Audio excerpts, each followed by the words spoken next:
ఈ అంత్య దినాలలో, ఈ కడవరి దినాలలో దేవుని వారలారా, క్రీస్తు ప్రేమ నుండి మనల్ని విడగొట్టడానికి ఒకవైపు లోకము అనేకమైన ఆకర్షణీయమైనటువంటి వాటిని సిద్ధపరుస్తా ఉంది. క్రీస్తు ప్రేమను మనల్ని విడగొట్టాలని ఎన్నో రకాలైన ఆశలు ఈరోజు లోకములో మనుషులకు కలిగిస్తూ ఉంది. అందుకే అనేకమైన ఆశలతో లోకం ఒకవైపు, అలాగే మన వ్యక్తిగత జీవితాల్లో అపవాది ఒకవైపు ఎలాగైనా నీవు క్రీస్తు ప్రేమ నుండి విడగొట్టబడాలని నీ జీవితంలో శ్రమలు, బాధలు, అనారోగ్యతలు ఎన్నో, మరి వీటన్నిటిని బట్టి లోకం ఆకర్షిస్తుందని లోకం వైపు వెళ్ళిపోతే, శ్రమలు వచ్చాయి, బాధలు వచ్చాయి, హింసలు వచ్చాయి, కరువు వచ్చాయని, ఈ ఆపదలు నాకు వచ్చాయని మనం క్రీస్తు ప్రేమ నుండి విడిపోతే మనం నష్టపోతాం. అందుకే దేవుడు ఆయన సంఘముగా ఉన్న మనల్ని సిద్ధపరుస్తున్నాడు.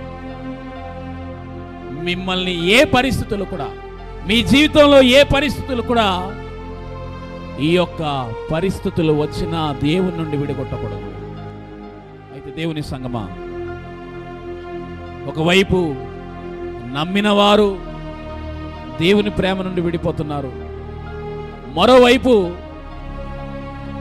క్రీస్తు ప్రేమ ఎరగక అనేకులు నశిస్తున్నారు. అందుకే ఈ కడవరి దినాలలో మనందరిపైన చాలా గొప్ప బాధ్యత ఉంది. ఎందుకంటే ఈ పరిస్థితులు రాబోతున్నాయి లోకములో.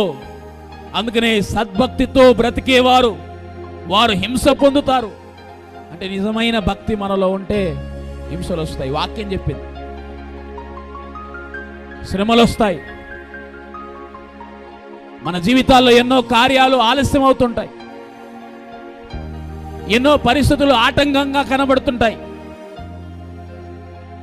దేవుడు చాలా స్పష్టంగా చెప్పాడు, నా కొరకు బ్రతకాలి అంటే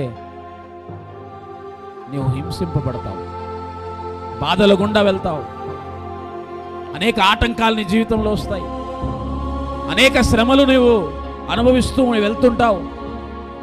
కానీ నీవు నశించవు. హింసలు వచ్చినంత మాత్రం నువ్వు నశించవు, ఆలస్యమైనంత మాత్రం నువ్వు ఓడిపోవు, నీ జీవితంలో కొదువగా ఉన్నంత మాత్రాన నీవు కృంగిపోవు.